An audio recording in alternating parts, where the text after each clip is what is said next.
A white passenger shouted that a CEO's black baby was too loud.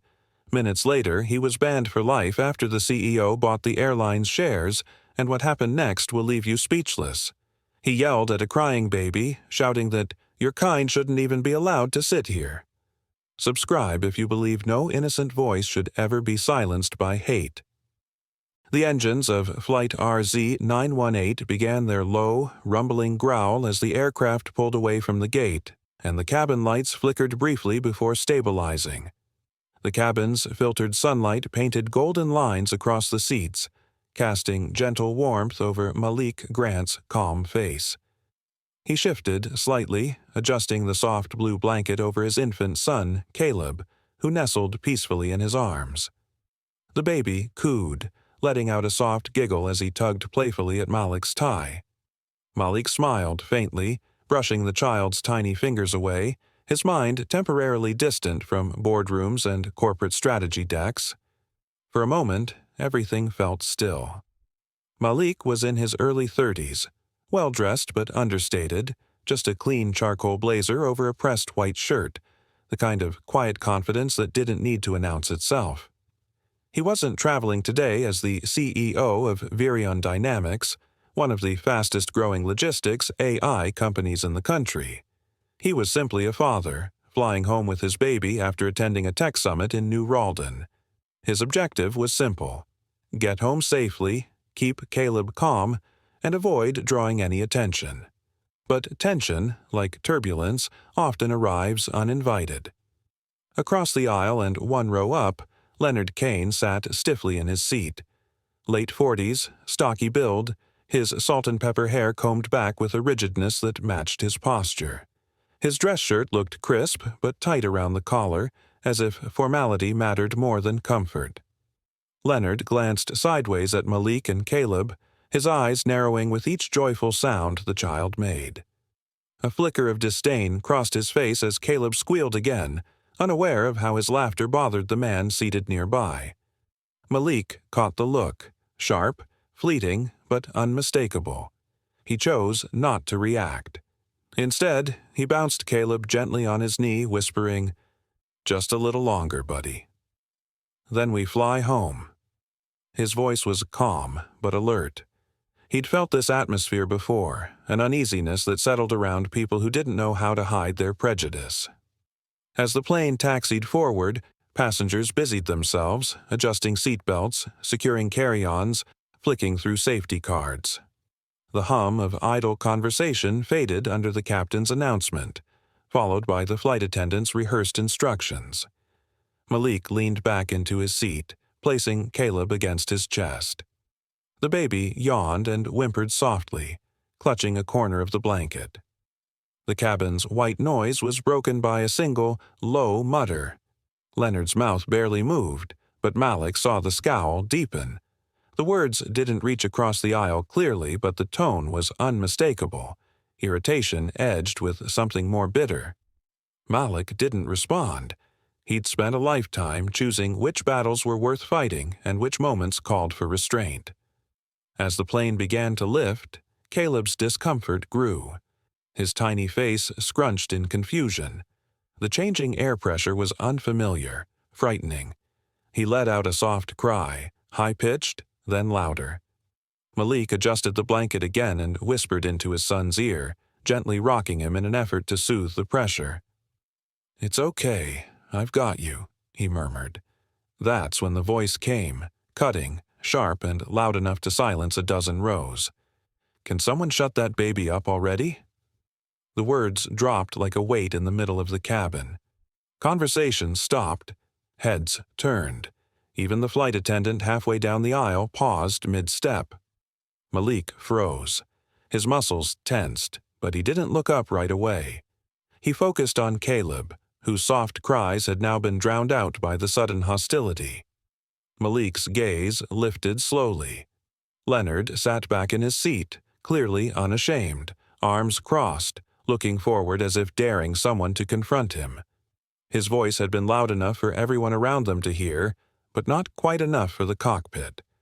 That line, calculated, cruel, had been delivered with the confidence of someone who believed no one would challenge him. Malik held his breath for a moment. He'd been in high-pressure rooms, negotiated billion-dollar deals, debated with politicians, defended proposals in front of congressional panels.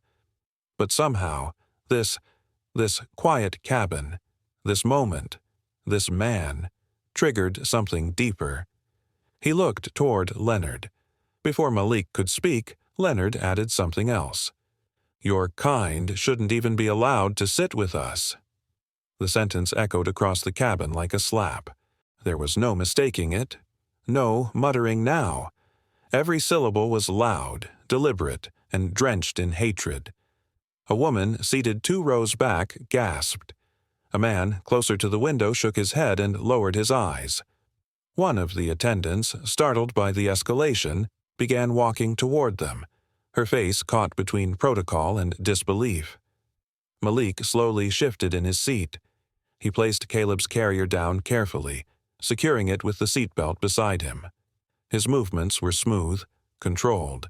When he finally stood, his height and presence commanded immediate attention. He didn't raise his voice. He didn't clench his fists. He simply turned his eyes to Leonard. "You should stop talking now," Malik said, each word carved with precision, his voice steady but cold. The cabin held its breath. The attendant reached them a few seconds later, her voice tentative, trying to inject calm. "Gentlemen, please, let's de-escalate." But the damage was already done. The words had been spoken, and they would not be forgotten. Some words, Malik thought, can't be taken back once spoken. "De-escalate," Leonard scoffed, his voice rising above the hum of the aircraft cabin. "I paid for comfort, not to be trapped next to that noise." The word that struck like a slap across Malik's face. The cabin seemed to inhale all at once, silence folding in like a wave of pressure. Derek Sloan, the chief flight attendant, froze mid-step. His rehearsed smile faltered. A few passengers looked up from their magazines and screens, suddenly pulled into a scene they hadn't agreed to witness. The tension was no longer subtle. It had taken form, shape, and volume. Malik stood, slow and deliberate. He gently adjusted the carrier strap across Caleb's seat, ensuring his son was secure. Then he turned. His stance was calm, but his eyes held a quiet fire. The light from the cabin windows reflected off the polished silver watch on his wrist as he shifted his weight. "My son," Malik said, voice low but unshaking, "is not noise. He's a human being." Leonard rolled his eyes with the arrogance of someone who had never been held accountable. "Figures," he muttered, just loud enough to be heard again. A man 2 rows back shifted in his seat and murmured, "That's too far," but did not speak louder.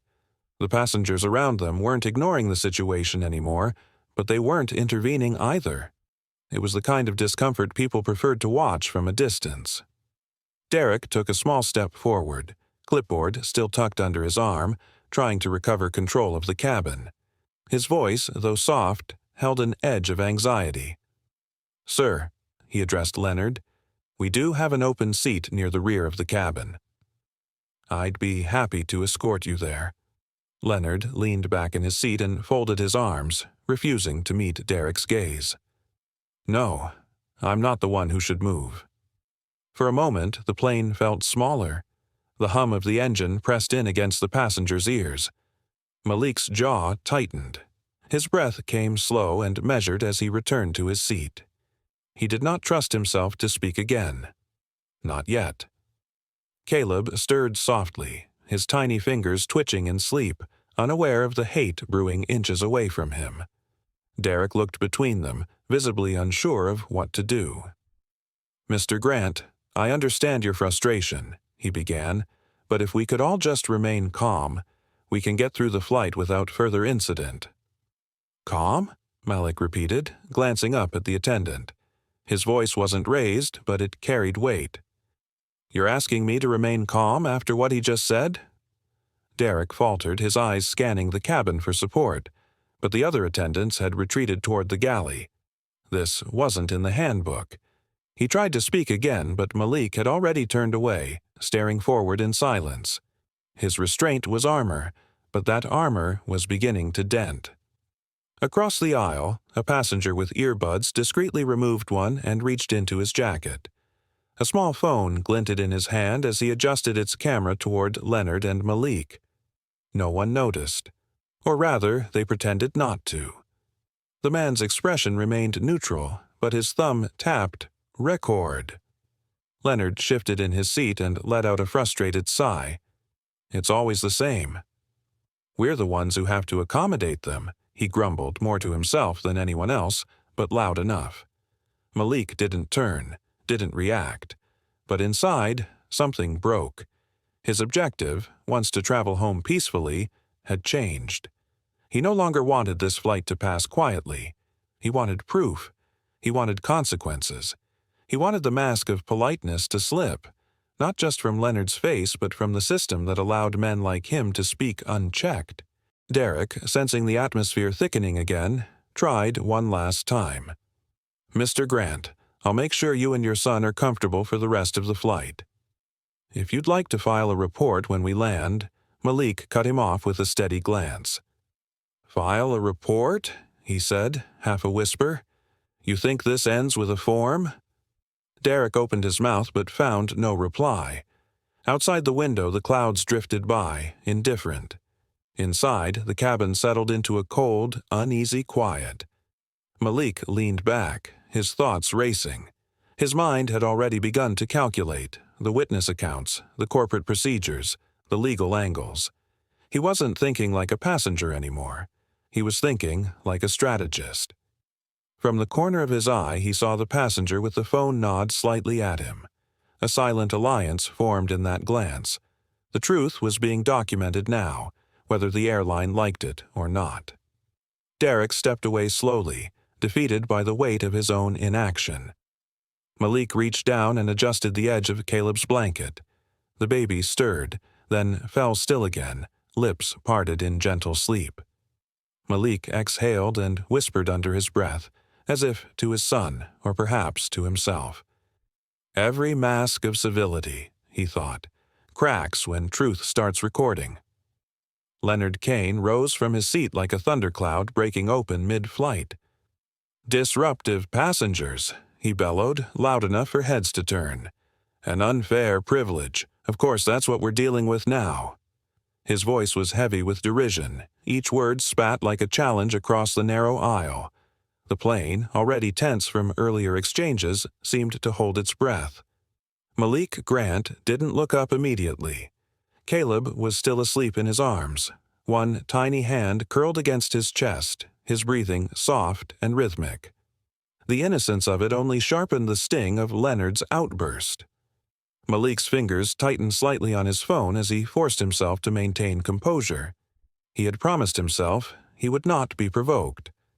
But Derek Sloan appeared again, uninvited. "Mr. Grant," the chief attendant said cautiously, bending slightly to lower his voice, "we've had another passenger express discomfort." The words barely reached Malik's ears before something in him snapped. "Discomfort?" he echoed, slowly raising his eyes, sharp and burning. "About what?" "My child breathing?" Derek hesitated. His eyes shifted to the rows around them, as if searching for support, but all he found were passengers staring, waiting, some curious, some uncomfortable, a few clearly upset. "He's threatening to file a complaint against you," Derek admitted in a near whisper, his throat bobbing with the effort to say it. "I have to document it." Malik stared at him in disbelief. He wasn't sure what hit harder, the absurdity of the claim or the quiet submission in Derek's tone. For a long moment, he didn't say a word. He just looked, past Derek, past Leonard's smug expression, to the rows of silent passengers. The quiet ones. The ones who always watched but never spoke. "I'm the one being insulted," Malik said, his voice even but rising. "And he's the victim now?" Passengers nearby turned to listen. Some pulled earbuds out. A man 2 seats over glanced down at his phone, hesitating to open the camera app. The tension in the air was no longer background. It pulsed like heat in the skin, impossible to ignore. Leonard, sensing the rising drama, stood again, his body rigid, face red. "This is exactly what I meant," he shouted, his hand gesturing wildly toward Malik. "They get to disrupt the entire cabin and act like they own the place. And we're expected to sit here and take it?" Derek put a hand up. "Sir, please." "No," Leonard snapped, brushing the hand away. "No more whispering. No more pretending. This is what happens when you let rules slide just to be politically correct. Some of us paid good money for peace, not wailing and lectures." Malik didn't flinch. He didn't argue. He didn't explain. Instead, in a single fluid motion, he lifted his phone, tapped the record button, and raised it just enough for the lens to catch Leonard's face. The moment shifted. That simple act, the recording, created a shift in power that no one could deny. Leonard hesitated, his eyes darting between the phone and the watching faces around him. But pride, or something uglier, pushed him forward. "You're making a mistake," Malik said calmly, his voice barely above a whisper, his expression unreadable. Leonard smirked, the kind of smirk that carried decades of inherited prejudice. "You people always think the rules don't apply to you." A hush fell over the entire cabin. Someone in the back gasped. Another passenger's phone appeared above a seatback, clearly recording. Derek looked like he'd swallowed a stone. Malik's eyes hardened. His voice was ice, but his hands were steady. "We'll see who the rules protect this time." The plane rolled to a halt with a metallic groan as the seatbelt signs blinked off. Before most passengers could rise, 2 uniformed airport security officers boarded swiftly, cutting through the quiet chatter like a blade. Eyes followed them as they moved toward the front of the cabin. Malik Grant, still cradling his son Caleb against his chest, looked up instinctively, sensing the shift in atmosphere. One officer, tall with a badge reading Tarlo, approached Malik with practiced professionalism, though his eyes betrayed hesitation. "Sir, we need to ask you to come with us for routine questioning," he said, voice low but firm, like someone trying to stay neutral while aware of the storm around him. Malik didn't flinch. He remained seated, gently adjusting the baby's blanket with one hand. "And what exactly am I being questioned for?" he asked, his voice calm but tight, the kind of voice that holds back a flood. "It's standard protocol." "There was a passenger complaint," Officer Tarlo replied, shifting uncomfortably. From the corner of Malik's eye, Leonard Kane descended the aisle slowly, suitcase in hand, his smirk thin and triumphant. As he passed by, he leaned in just enough to whisper, "Told you so," with the smugness of a man who believed the system was his personal weapon. Malik stood deliberately, every movement measured, protective of the sleeping child in his arms. He met the officer's eyes with controlled precision. "You're detaining a man with an infant because someone complained about crying." Tarlo's posture softened, but he didn't back down. "Sir, it's not personal. We just need to verify the details. Please cooperate." Malik reached into his jacket, pulling out his leather folio. With smooth precision, he unfolded it and revealed his Virion Dynamics identification card, a government-verified global entry pass, and a platinum-tier business-class boarding stub, all stacked like armor against absurdity. "Do I look like a threat, officer?" he asked again, his voice quieter this time, more cutting. Tarlo glanced at the documents. His brow furrowed as he took in Malik's credentials. "No, sir," he admitted. "You don't." At that very moment, a ripple moved through the passengers still gathering their bags. A young man in his 20s stepped forward from row 17, phone in hand. "I recorded the whole thing," he said, directing his statement to the second officer now hovering nearby. "That guy," he pointed at Leonard, was yelling racial slurs. The baby barely made a sound. Another man chimed in from the rear of the plane. It wasn't the baby disturbing anyone. It was him. He was shouting across the cabin, A gray-haired gentleman in a suit handed over his business card. "I'm a legal observer with the National Civic Council. I'd like to submit my eyewitness statement." The security team exchanged looks. Tarlow's partner, Officer Radin, spoke into his radio, murmuring something too low to hear. But Malik could see it. The shift. The gravity had flipped. The wind that once threatened to push him down was now pressing hard against Leonard's back. Leonard's smugness began to crack. "I'm the victim here," Leonard snapped, clutching the handle of his suitcase tightly.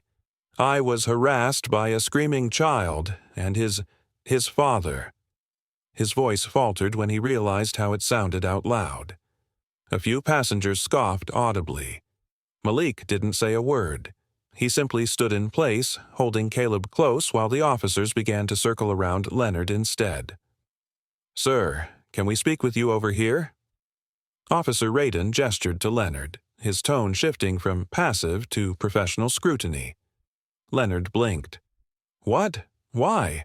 I'm not the problem. He is." Officer Tarlow stepped forward. "Sir, multiple passengers have given corroborating statements against you. We'll need you to come with us for further questioning."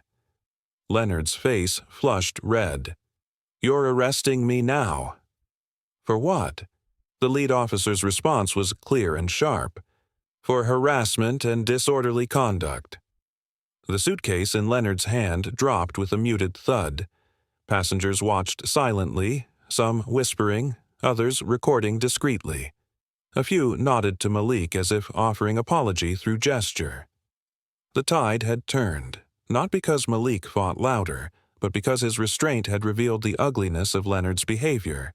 As the officers moved Leonard down the jet bridge, Malik remained where he was, still holding his son. The weight of the child had never felt heavier, not from exhaustion, but from meaning. He adjusted Caleb's head gently, then stepped forward as the remaining passengers made way. As Leonard was led ahead in handcuffs, Malik walked close behind, steady, composed. He leaned slightly, speaking just loud enough for Leonard to hear. "Actions echo louder than words." The video spread like wildfire. By the time Malik Grant had strapped Caleb into his car seat and left the airport parking garage, his phone had already begun to vibrate nonstop. Clips of the altercation, Leonard Kane shouting, "Your kind shouldn't sit with us," while pointing at a sleeping baby, had been captured from at least 3 different angles. Each video was slightly different, but all shared the same thunderclap moment. The slur, the silence that followed, and the icy calm of Malik's response. By the time he reached his apartment in the city, the story had leapt from social media to national headlines. "Racist outburst on flight RZ-918 caught on camera." "Black CEO targeted midair by fellow shareholder." "Father defends infant son after disgusting airline incident." Malik stood by the window of his high-rise apartment, phone pressed to his ear, his reflection blurred in the glass as night swallowed the skyline. Caleb slept peacefully in the carrier by the couch, blissfully unaware of the storm his presence had triggered. "We can call a press conference," offered Philip Darnell, the board chair of Virion Dynamics. His voice, usually crisp and confident, sounded cautious tonight. "Reassure investors. Position you as the victim. Our PR team already has a draft ready." Malik didn't look away from the city lights. "No," he said, his voice measured. "This isn't about my company. It's about principle." There was a pause on the line. "Then what do you want us to do?" "Nothing," Malik replied. "Let it unfold." The line went quiet. Philip knew better than to push when Malik spoke like that. Across the country, anger simmered. Hashtags surged. Hashtag justice for Caleb. Hashtag dignity in the skies. Hashtag not just noise. Commentators dissected every moment of the video, praising Malik's composure and condemning Leonard's language. Civil rights groups called for a full investigation. Journalists began digging, and what they uncovered changed everything. Leonard Kane wasn't just a rude passenger. He was a partner in a regional investment group that held minor but influential shares in Aurora Skies itself. His confidence, his entitlement, his refusal to move seats, it all made sense now. He hadn't seen Malik as an equal. He had seen him as an intruder. That revelation shifted public perception instantly. It wasn't just a passenger incident. It was a clash of power, race, and class at 35,000 feet. Malik sat at his kitchen table that night, scrolling through article after article. Each headline layered the truth, but none touched the storm quietly forming behind his eyes. Across from him, Raymond Trent, his financial advisor and longtime friend, arrived with a laptop under one arm and a folder under the other. Raymond didn't speak immediately. He opened the laptop, displayed a spreadsheet, and slid it across. "I've outlined the available shares from Aurora Skies still in public circulation," he said. "If you're serious." Malik met his gaze. "I'm not interested in outrage. I'm interested in leverage." Raymond nodded slowly. "We'll need to move through proxies. Quietly, different firms. No trace back to you, at least not until we're ready." "I don't want attention," Malik replied. "I want position. One that gives me the right to change things permanently." The two men worked late into the night. Company records, stockholder reports, ownership patterns, all pieces of a quiet retaliation few could have predicted. Malik wasn't shouting into cameras or demanding apologies. He was watching, calculating, moving pieces across a board most people never saw. 3 days later, Aurora Skies released a one-paragraph statement. "We are aware of the incident and are conducting a full internal review." It landed like a feather in a firestorm. Too little, too late. Public pressure only grew. Former employees began speaking out, describing past incidents of bias swept under the rug. Advocates called for broader investigations. And yet Malik remained quiet, his face absent from interviews. Only one tweet appeared on his account, 7 words that echoed across the internet. "Justice," he thought, "isn't loud. It's methodical." The footage looped again on Malik's tablet. The shaky hand of a passenger had captured everything. Leonard's face, twisted in rage, barking slurs that echoed through the cabin. The camera panned slightly just as the words, "Your kind shouldn't even be allowed to sit with us," cut through the air like a blade. And there, standing just a step behind him, was Derek Sloan, the chief flight attendant, half smirking. Not from nerves, not in discomfort. It was subtle, but unmistakable, the kind of smirk born of quiet agreement. Malik leaned back in his office chair, eyes narrowing. "They all saw it," he muttered to himself, and he smiled. The light outside his penthouse office in downtown New Ralden was just beginning to shift from gray to gold. The sun hadn't fully climbed, but the world had already turned on its axis. News headlines screamed across every platform. Social feeds pulsed with rage and solidarity. Video clips were dissected frame by frame. Everyone wanted a statement from Malik Grant, but he wasn't ready to speak. Not yet. His phone vibrated. It was Raymond. "They're bleeding, Malik," Raymond said without greeting. "Aurora Skies stock is already down 6% pre-market. Analysts are calling it brand damage. Investors are pulling back." "Good," Malik said, rising from his seat. "Then they'll listen." He paced the floor, one hand in his pocket, the other still holding the tablet. "Begin acquisitions." Quietly, through third-party holding groups. Nothing aggressive yet. Raymond hesitated. "How much?" "Just enough to get their attention," Malik replied, his voice low but firm. Raymond understood the tone. It wasn't a request, it was a strategy in motion. Malik ended the call and turned back to the footage. He watched Derek's reaction again. The slight upward twitch at the corner of the mouth. The shift of his stance, not toward intervention but away from it. Complicity. Consent. Comfort. "Of course he didn't stop it," Malik said under his breath. "He didn't want to." He sat down and rewound the clip again. In a world obsessed with statements and apologies, Malik was already miles ahead. Words didn't rebuild systems. Ownership did. Across town, inside the high-rise headquarters of Aurora Skies, panic spread like wildfire. The boardroom smelled faintly of lemon oil and anxiety. CEO Graham Lorne stood at the head of the long oak table, arms crossed, staring at a wall of projections. Every graph pointed down: ticket sales, stock value, social sentiment. His PR director, Julian Cross, shuffled nervously beside him. "We need to release something now," Julian said, sweat forming beneath his collar. "Even a generic apology. We say we're investigating, show them we care." Graham rubbed his temple. "It'll look weak." "It's already weak," Julian snapped, then instantly backtracked. "Sir, we're already hemorrhaging trust." Graham sighed and gave a nod. "Draft it." Minutes later, a bland statement appeared online. Aurora Skies is aware of the recent incident and is actively reviewing all footage and witness statements. We are committed to a welcoming environment for all passengers. It was too little, too late. Malik read it in silence when it went live.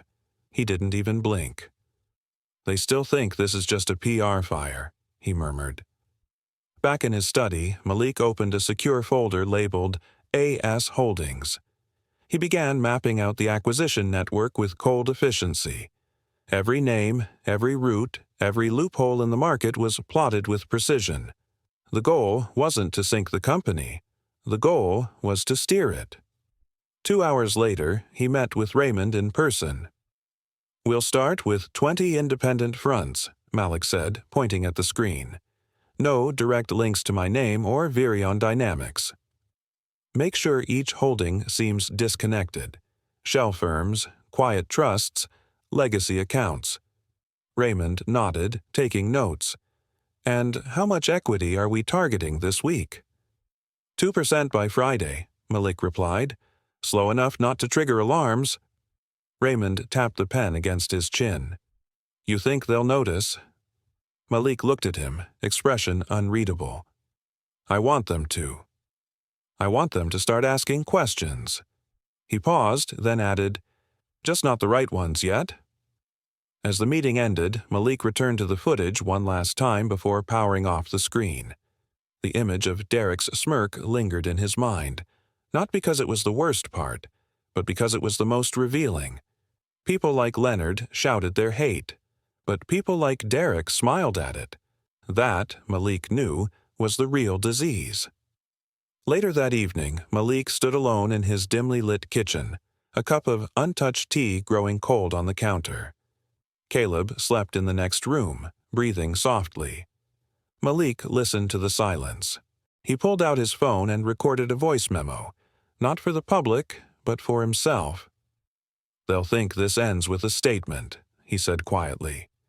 Then he stopped, stared at his own reflection in the window, and finished. "It's only beginning." The moment the footage aired on the morning broadcast, Leonard Kane's world began to collapse. Camera crews were already staked outside his modest brick home in Greystone Heights, lenses trained on the front door like vultures watching a wounded animal. When the door creaked open, Leonard stepped out slowly, shielding his eyes from the flashbulbs that ignited like firecrackers. He wore a wrinkled polo shirt and yesterday's jeans. His hair was uncombed, and his eyes, once sharp with smugness, now darted with fear. "Leonard!" "Any comment about the video?" one reporter shouted. "Do you still stand by your statement on the plane?" Another pressed. "Have you been fired, Mr. Kane?" He mumbled something incoherent, looking down at the concrete walkway. His voice finally rose just enough for the nearest microphone to catch. "I didn't mean it like that." But even he didn't believe it. His tone lacked conviction. His shoulders sagged under the weight of exposure. That same morning, his employer, Melcourt Financial, issued a brief internal memo. Effective immediately, Leonard Kane's affiliation with Melcourt has been terminated due to actions that conflict with our organizational values. His photo was scrubbed from the website within the hour. Clients were calling in, threatening to pull investments if the firm didn't act. Leonard wasn't just a bad look, he was a liability. Miles away, in a glass-paneled high-rise, Malik Grant read the news in silence. He sat in his office at Virion Dynamics, Caleb's baby monitor softly cooing in the background from his desk. He didn't smile. There was no satisfaction in watching a man unravel, but there was clarity. Consequences, long overdue, had finally arrived. Raymond Trent entered, holding a tablet. "Mel Court just dropped him," he said. "It's all over the feeds." Malik nodded, eyes fixed on the headlines. "Let them talk," he said quietly. "Silence speaks louder." Though the public saw restraint, Malik was already 10 moves ahead. Behind closed doors, he continued orchestrating his acquisition of Aurora Sky's shares. Through carefully constructed holding entities, L&C Holdings, Gantom Investments, Arcus Consortium, he had now secured close to 18% of the airline's voting stock. The strategy was deliberate. Each entity bore no visible connection to him. The goal wasn't to rattle the cage too early, it was to build leverage without alerting the gatekeepers. At Aurora Sky's headquarters, CEO Graham Lorne noticed the subtle shift. Reports on shareholder changes passed across his desk. "L&C Holdings?" he asked, scanning a report. "They just bought another 3% last week." He tapped his pen on the desk. "Find out who's behind them." His assistant, Jonah, frowned. "We've got our team looking into it." "Might take some time.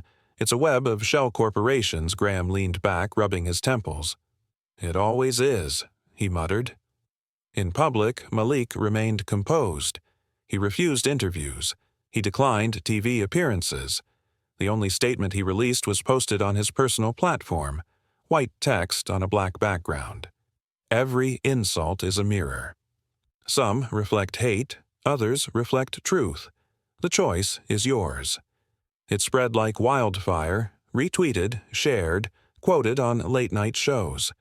The words weren't just poetic, they struck a cultural nerve. Civil rights groups reposted it with pride. Executives in high-rise boardrooms shared it behind closed doors as a warning. Don't underestimate quiet power. But while the world digested his statement, Malik's mind remained in motion. He spent late nights at his dining table with legal documents and market analysis spread out like a battlefield map. Caleb's soft babbling was the only sound in the background as Malik marked his next target: internal compliance failures at Aurora Skies. "Power without accountability is permission for cruelty," he had once told a Virion intern. He believed that now, more than ever. He was methodical in every step, quiet in every move, and the deeper he looked into the airline's culture, the more rot he suspected lay beneath the surface. One night, after another full day of silent maneuvers, Malik stood at his apartment window, looking out over the city. Cars crawled along the streets like veins pulsing through the urban body. He held Caleb close, whispering softly, "You won't remember that flight, little man. But you'll live in the world we're reshaping because of it." At the same time, far away, Leonard Kane sat alone in a darkened living room. His TV glowed with a news panel dissecting his actions, his name reduced to a cautionary tale. His phone vibrated nonstop, angry messages, threats, and cold silence from old colleagues. He turned it off and sank into the couch, muttering once again to the empty room, "I didn't mean it like that." But Malik didn't hear those words. He didn't need to, because Malik's eyes were already on the next chapter. He met with Raymond again the following morning. "We're almost at 20%, Raymond said, sliding a graph across the table. Malik glanced at the numbers, nodded once. "Don't let them see the pattern yet," he replied. "The moment they think I'm done." He paused, his eyes sharp, voice lowering into something calm but firm. "Let them think I'm done," he said to Raymond. "It's better that way." The glass doors slid open with a soft hiss as Malik Grant stepped into the sleek marble lobby of Aurora Sky's executive tower. He wore a fitted charcoal suit, his expression unreadable, his pace deliberate. The receptionist at the front desk straightened instinctively, but before he could speak, a side door opened and Julian Cross emerged, polished, composed, and every inch the seasoned PR director. His smile was warm but rehearsed, a mask honed through years of damage control. "Mr. Grant," Julian greeted, extending his hand with careful enthusiasm, "we're so grateful you accepted our invitation. Right this way, please." Malik's eyes flicked to the man's hand, but chose instead to clasp them behind his back. "Let's not waste time," he said flatly. Julian's smile twitched, but he pivoted smoothly, leading him down the hallway. They entered a private conference room with floor-to-ceiling windows overlooking Valeport City's skyline. The long obsidian table reflected the nervous faces of 3 executives seated on the far side. At the center sat Graham Lorne, the CEO of Aurora Skies, his hands folded tightly on the table, a practiced look of corporate remorse on his face. "Mr. Grant," Graham began, rising to shake hands. Malik gave him a nod but remained standing. "I'll hear what you have to say." Julian cleared his throat and took his place beside Graham. "We'd like to begin by expressing our deepest regrets for the unfortunate incident aboard Flight RZ-918. We understand the situation was deeply upsetting." Malik's eyes narrowed. "You understand?" Julian pressed on quickly. "As a gesture of our sincere apology, we'd like to offer you lifetime platinum status with Aurora Skies. Full global access, priority seating, lounge privileges, family benefits." Malik smiled faintly. It was not a smile of gratitude. It was a scalpel slicing through the fog of corporate politeness. "You think this is about a membership card?" The room fell still. Even the faint hum of the HVAC system seemed to fade. Graham shifted uncomfortably in his chair. Julian opened his mouth to respond, but Malik was already walking toward the window, his voice low and steady. "This isn't about perks or upgrades. It's about how you allowed a man to humiliate a child on your flight while your crew stood by and said nothing." Behind him, one of the executives, a vice president of operations, fidgeted with his pen. Graham tried to maintain composure, but his jaw had tightened. "We've taken disciplinary action," he said, clearing his throat. "The flight attendant involved, he's been reprimanded." Malik turned slowly. "Reprimanded?" he asked. "Suspended or fired?" There was a pause, long enough to register hesitation. "Suspended," Graham admitted, his voice dropping. Malik's expression hardened. He didn't raise his voice. He didn't need to. "Then this isn't over." Julian's practiced demeanor faltered. His smile collapsed into uncertainty as he glanced nervously at Graham. The other men exchanged anxious glances, unprepared for Malik's calm refusal to be pacified. "You see," Malik continued, his voice now measured and quiet, "you can't fix a system by pretending it's just one man's problem. You can't buy silence with platinum cards and scripted apologies. This," he gestured to the room, the table, the polished glass, "isn't reconciliation. It's containment." Julian tried to respond. "Mr. Grant, our intention—" Malik cut him off with a raised hand, then looked directly at Graham. "You allowed a child, my child, to be insulted by a man sitting in your cabin. You allowed your employee to watch, and now you're trying to smooth it over before your investors start asking questions." His words lingered in the air like smoke. No one moved. Malik slowly reached into his pocket, pulled out a small folded paper airplane, Caleb's, creased and worn, and placed it gently on the table. "I'm not here for perks. I'm here for accountability." He turned to leave. The door clicked open with the quiet defiance of a man who had already decided what came next. As his footsteps echoed down the hallway, Julian leaned toward Graham and whispered, panic creeping into his voice. He can't possibly.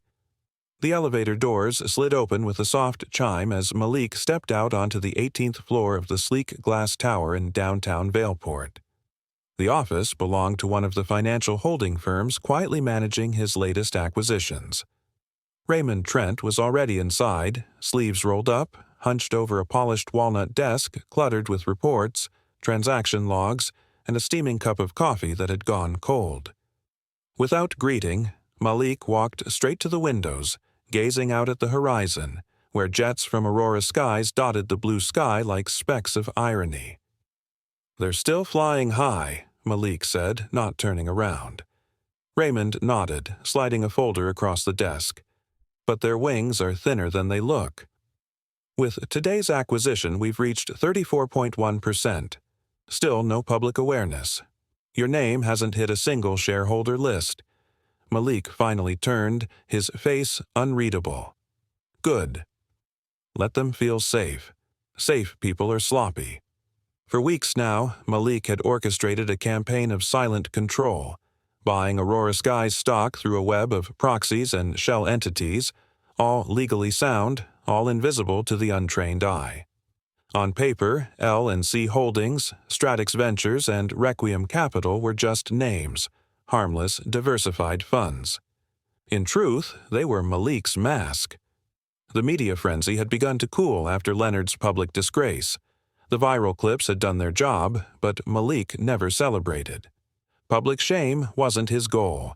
He wanted root-level change, the kind that couldn't be undone with a statement or a press conference. "I assume you saw the lawsuit?" Raymond asked. Malik let out a dry chuckle. "Leonard's suing me for defamation, like a match blaming the sun for burning." The suit had lasted exactly 3 days before being tossed out. Evidence, videos, witness statements, and Leonard's own tirades left no room for sympathy. Malik hadn't even appeared in court. The crowd did it for him. But in private, his focus had shifted. With a team of trusted consultants and legal analysts, he was deep diving into Aurora Sky's internal policies. Using leaks from former employees, mostly Black and Latino men who had quietly exited the company, he uncovered a sickening pattern. Discrimination complaints buried by HR, retaliation against whistleblowers, and legal settlements sealed with NDAS and silence. Each testimony stung. One former gate agent named Devante claimed he was demoted after reporting a senior pilot for a racial slur. Another, an aircraft technician named Omar, said his promotion was delayed repeatedly despite top evaluations, only to learn it was because he made customers nervous. Malik read each line, fists clenched tighter with every word. "I don't want to own their silence," he said one night, eyes locked on a report. "I want to expose it." Raymond hesitated. "If this gets out early, it could spook investors. They'll know you're behind it." "Then we stay quiet until it's time to speak loud," Malik replied. His voice was calm, but his eyes blazed. "That time is the shareholders' meeting." Raymond raised an eyebrow. "You want to show up?" Malik nodded. Not as a protester, not as a victim, as a decision-maker. A long silence settled between them. The hum of the city outside filled the room. It was a calculated risk, but then again, Malik hadn't built Virion Dynamics by playing it safe. 3 days later, his legal team finalized the registration for L&C Holdings' presence at the upcoming Aurora Skies annual general meeting. Officially, he would be represented by a senior portfolio advisor. Unofficially, Malik intended to walk in himself, face-to-face with the very men who had once overlooked his dignity at 30,000 feet. Every step now required precision. If the board caught wind of who was behind the growing stockpile, they might try to block it, stall it, or worse, reverse it through shareholder dilution. But Malik had anticipated that. Quiet negotiations were already underway with disillusioned secondary investors, small but vital stakeholders eager for reform. His charm wasn't in sweet-talking, it was in truth. And truth, he believed, had a momentum of its own. In one of the final planning sessions, Malik reviewed the chart again. Shareholder distribution, board voting patterns, equity stakes, everything was aligning. Leonard gave them the match, Malik said, pointing to the center of the chart. I'm just making sure the fire doesn't stop at smoke. Raymond nodded slowly, sensing something in Malik's tone, calm but heavy with purpose. As the team packed up for the night, Malik lingered, looking down at the airfield from the office window. Lights blinked in rows across the runway. One plane rose, breaking into the sky, glowing like an ember against the darkening clouds. He pulled out his phone and opened the video again, the one with Leonard standing, shouting, pointing at a sleeping child. He paused it on the exact frame where Derek, the chief flight attendant, stood in the background. The camera had captured it clearly. A smirk, brief, subtle, but not accidental. Malik leaned in. His voice was barely a whisper.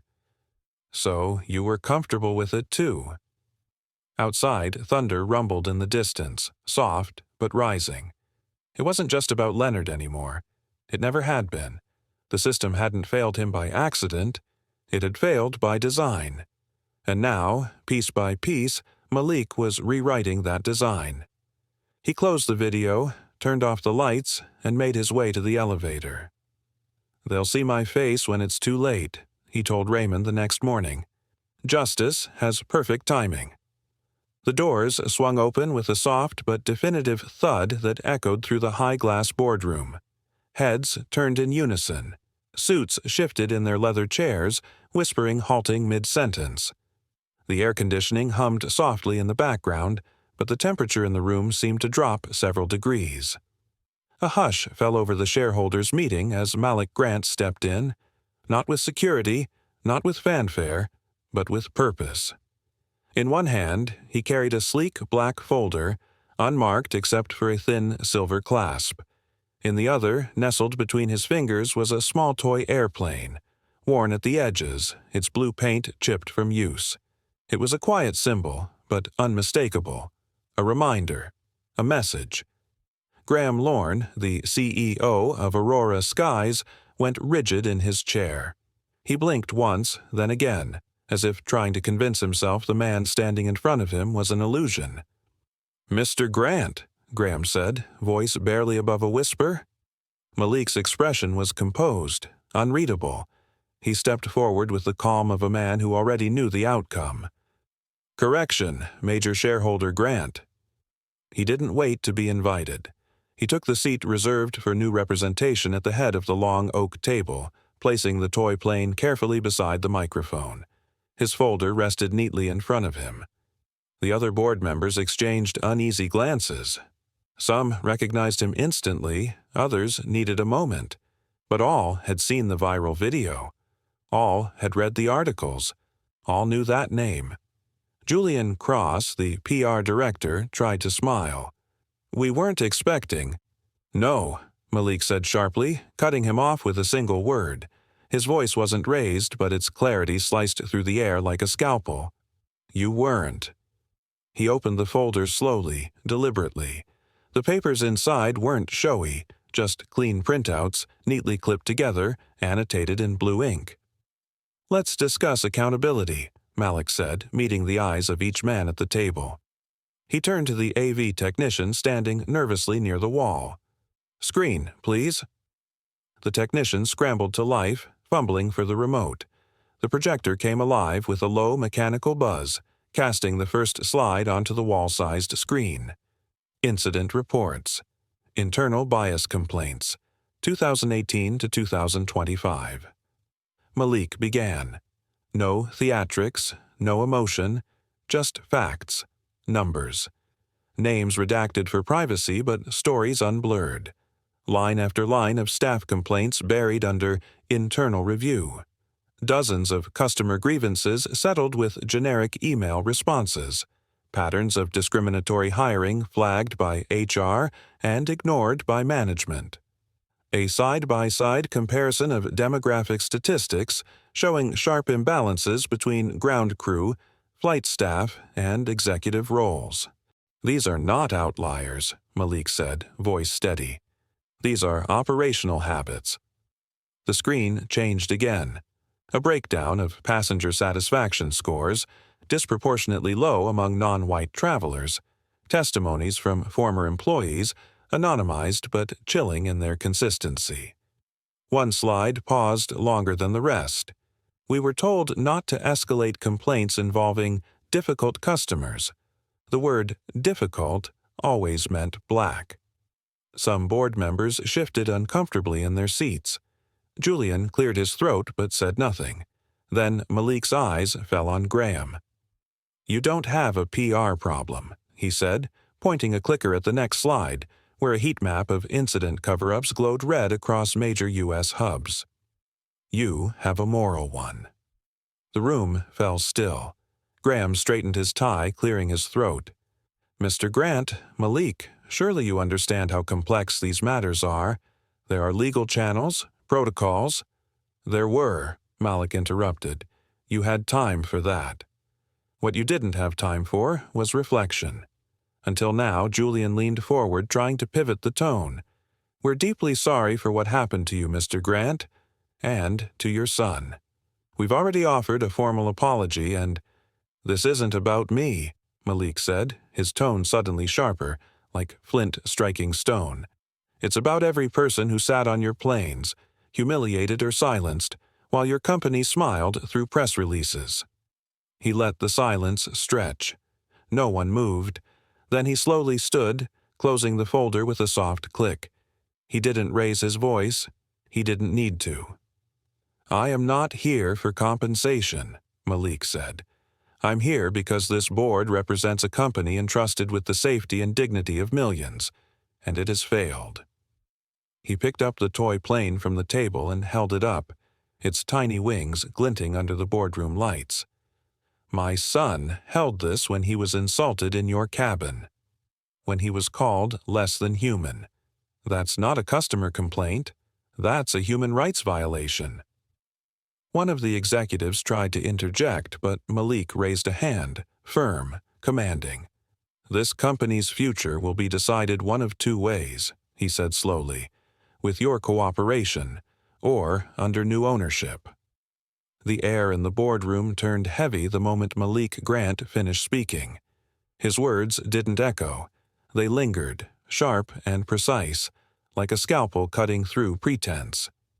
The table of executives sat frozen, their polished pens idle above untouched documents. The only sound came from the quiet hum of the central air vent and the distant whir of city traffic seeping through the glass walls. Malik stood at the head of the long mahogany table, posture straight, eyes unwavering. His calm wasn't passive. It was the kind of composure that unsettled men who had built empires on intimidation. "Gentlemen," he said, his voice steady, "what I'm proposing isn't negotiable. It's necessary." He paused, letting the silence speak before he did. On the screen behind him, a slide flickered to life. Mandatory ethics reform, Aurora Skies Governance Protocol. Beneath the title were bullet points: Independent Oversight Division, Whistleblower Protections, Termination of Complicit Staff. The board members shifted uneasily. For years they had buried misconduct under press releases and polished smiles. Now, one man was holding up a mirror. Graham Lorne, the airline's CEO, finally spoke. His tone was sharp, but it carried a tremor of insecurity. "You're not in charge here, Mr. Grant." He leaned forward, hands clasped, forcing authority into his voice. His graying hair gleamed under the conference lights, but his eyes betrayed panic. "We appreciate your input as a shareholder, but the board decides policy, not a single investor." Malik didn't move at first. His silence stretched long enough to make Graham regret filling it. Then he lifted his gaze slowly, the corner of his mouth curving slightly. "Not yet," he said, the words soft but weighted. Gasps rustled through the room as Malik reached into his briefcase and slid a thick folder across the table. Its metallic clasp clicked open like a countdown.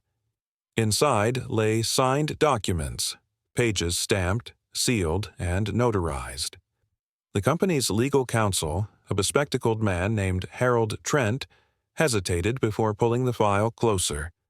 His eyes scanned the papers, and as he turned each page, the color drained from his face. "These are acquisition confirmations," Harold muttered. "Secondary investors. Signed off." He stopped, his voice thinning to disbelief. Graham frowned. "What are you talking about?" Malik's tone remained even, almost conversational. "While you were drafting apologies and rehearsing empathy for the cameras, I was negotiating with your silent partners, the same investors who've been quietly unhappy with your leadership for years." He stepped closer, his shoes clicking softly on the marble floor. "You sold your silence, Graham," he continued, lowering his voice just enough to make every man at the table lean in. "I bought your authority."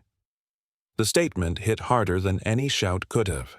The room fell utterly still. A few executives exchanged alarmed glances, whispering behind their hands. Phones buzzed discreetly under the table as assistants outside began receiving urgent messages. Malik could sense the panic ripple through them, like turbulence running through calm air. Graham's chair scraped backward as he stood abruptly. "You can't. This isn't—" His words stumbled over one another, colliding with disbelief. "You can't possibly have controlling interest." Malik gestured toward Harold. "Check the numbers." The lawyer swallowed hard, typing rapidly on his tablet. As the ownership breakdown populated the screen, the reality settled like thunder rolling through the room. 51.4%. Verified. Final. Graham's eyes widened, his defiance crumbling. "You—" Malik cut him off, his voice measured, his composure absolute. "You should sit down." Graham didn't move at first. He looked at the men who had once supported him. None met his gaze. Slowly, he sank back into his seat, the chair creaking under the weight of defeat. Malik turned toward the projector and advanced the final slide. Restoration plan, effective immediately. "This," Malik said, pointing toward the words, "isn't revenge. It's repair. You don't fix a system by punishing a single person. You fix it by rebuilding the foundation." His tone was low, but every syllable carried the conviction of a man who had seen injustice and chosen to confront it with precision rather than anger. Across the table, one of the board members, a middle-aged man named Victor Hale, raised his hand hesitantly. "And what happens to us?" Malik's gaze softened just slightly. "You adapt," he said, "or you resign."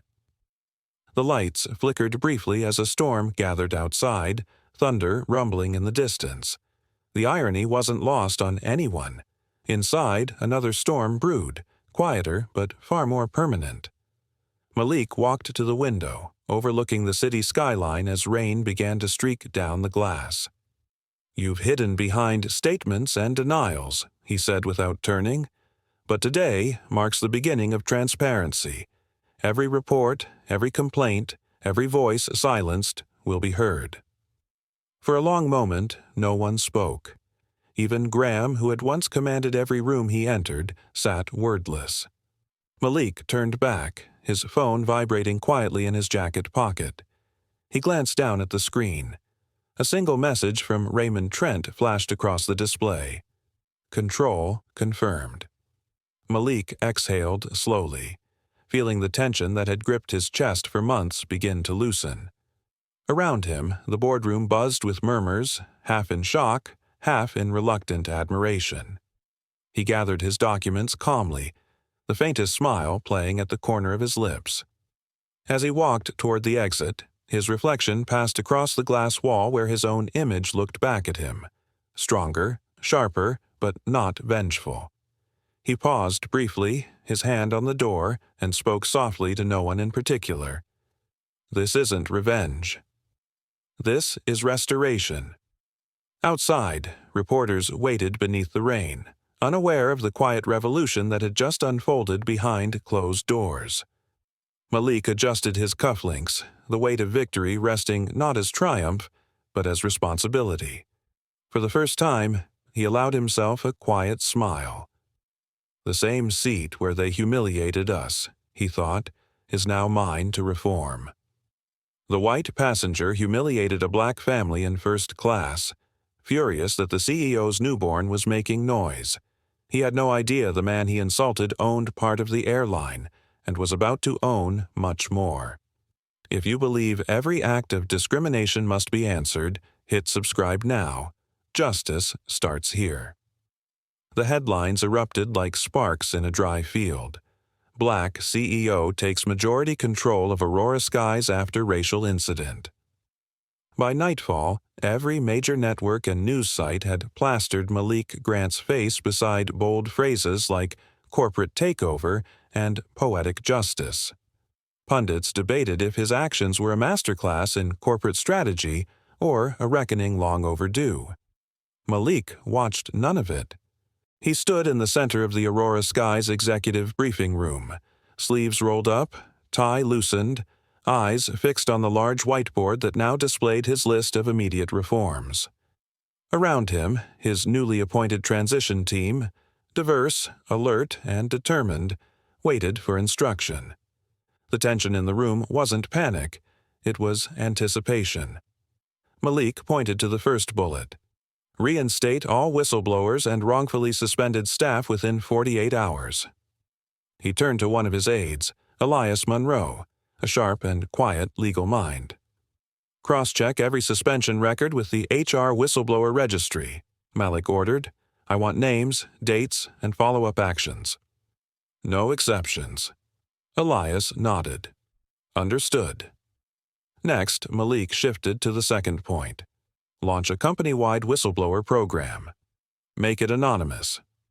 Make it untouchable, he said firmly, and make sure it reaches the crew, not just executives. A murmur of agreement followed. Meanwhile, the backlash came swiftly. Shareholders, especially the old guard, began voicing concerns, not publicly but in controlled murmurs and confidential memos. They accused Malik of steering the airline into dangerous waters, claiming his focus on ethics and equity risked politicizing the brand. Malik, knowing they would eventually go public, beat them to it. He scheduled a live broadcast from the company's press studio the same evening. Mr. Grant, do you want to review the talking points? A young producer asked, adjusting his mic. No need, Malik replied, adjusting his cuffs. I know what needs to be said. The camera's red light blinked on. He looked directly into the lens. I've heard the concern that this company's direction is becoming political. He paused, letting the silence stretch. Let me be clear. Dignity is not politics. It's the foundation of business. The clarity and confidence in his tone stunned even the room's technicians. There were no teleprompters, no buzzwords, just plain truth. Within hours, the quote was trending, echoed by CEOs, students, and civil rights leaders alike. Malik didn't smile. He didn't need to. He hadn't spoken for applause. He had spoken to anchor the company's new spine. But one matter still lingered. In a smaller, more discreet boardroom on the 17th floor, Malik met with Derek Sloan, the flight attendant who had stood silently during Leonard Kane's public meltdown, the man who had watched hatred unfold and chose stillness over action. Derek entered hesitantly, his posture rigid, fingers nervously adjusting his tie. Malik didn't offer a seat right away. You know why you're here, Malik said quietly. Yes, sir, Derek replied, voice shaking. Tell me, Malik continued, what stopped you from stepping in? Derek swallowed hard.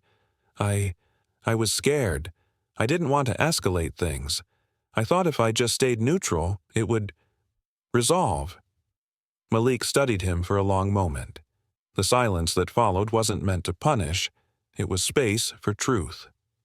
You weren't neutral, Malik said, finally sitting down. You were complicit. Derek's eyes dropped. I know. A long exhale escaped Malik's chest. He gestured to the chair across from him. Derek sat, stiff as stone. I'm not here to ruin you, Malik said, but I need to know you understand what your silence meant. Not to me, but to everyone who looked at you and saw a uniform that didn't protect." "I didn't stop him because I was scared," Derek repeated, his voice barely above a whisper. "But I saw myself on that video, and I didn't like what I saw." Malik leaned forward, elbows on the table. "Then learn to be brave next time." Derek looked up, eyes wet but steady. He nodded. Malik's tone remained calm but unyielding. "Change begins when fear ends." Leonard Kane stared into the flickering red light of the camera, his hands trembling slightly as he pressed record. The room behind him was dim, the beige walls bare except for a crooked clock that ticked too loudly. His tie was loose, shirt wrinkled, eyes red-rimmed and tired. With a shallow breath he began, I want to apologize." His voice cracked, the weight of public scrutiny tightening around his throat. "I never meant for things to go so far. I was upset, and I said things I regret." A pause, then softer. "I'm sorry." He ended the video with a weak nod and uploaded it to every platform he could think of. It was all he had left. Within minutes, the comments poured in, most scathing, some mocking, few sympathetic. "Too late," one user wrote. "Now you're grounded forever." Another said, "You were fine until the cameras rolled." Leonard sat back in his chair, eyes glazing over as the screen filled with a tide of condemnation. He had lost his job. He couldn't board a plane. His name had become synonymous with disgrace. Across the country, Malik Grant watched the clip from his office, Caleb's framed photo resting on the desk beside him. He made it halfway through before closing the laptop quietly. He leaned back in his chair, one hand clasped under his chin. The apology wasn't remorse. It was a performance, and it had come only after Leonard's world collapsed. Remorse without change, Malik said to himself, is manipulation. Downstairs in the same building, Raymond Trent reviewed updates from internal teams. Anonymous testimonials from Aurora Sky's employees had been coming in since Malik's reforms began. Each message carried a mixture of hope and hesitation. "The culture feels different lately. First time I've seen leadership care. We finally have someone who listens." Raymond brought the files upstairs. "It's working," he said, setting the folder on Malik's desk. "The reforms, they're sticking." Malik nodded, flipping through the pages, but his expression remained unreadable. "It's only the beginning," he replied. "Some are still pretending." He was right. Beneath the surface of change, a silent resistance was building. In private messages and hushed meetings, a faction of board members grumbled that Malik's policies were too aggressive. "He's putting ethics over profits," one member whispered during a call. "Shareholders are nervous." They plotted not to remove Malik directly, but to undermine him, leak doubts to investors, stir discontent, frame his actions as financially reckless in quarterly reports. But what they didn't know was that Malik had already anticipated this. Months before, he began quietly transferring his voting shares to a newly formed executive trust, each trustee someone he had personally vetted for loyalty and integrity. On paper, the trust was nothing remarkable. In practice, it gave him majority control without a single signature left vulnerable. Every move the opposition could think of, Malik had already countered. One evening, Raymond entered the office and found Malik standing by the window, watching planes arc through the sunset-lit sky. "They're getting desperate," Raymond said. "They're getting predictable," Malik answered, arms folded across his chest. "And when people get predictable, they get sloppy." Outside, the city pulsed with energy. Inside, Malik's mind moved through layers of strategy. He thought of Caleb, his future, his right to travel in peace. He thought of every child who might one day face what Caleb had, and every man like Leonard who thought nothing of inflicting that wound. The fight wasn't over. It had just evolved.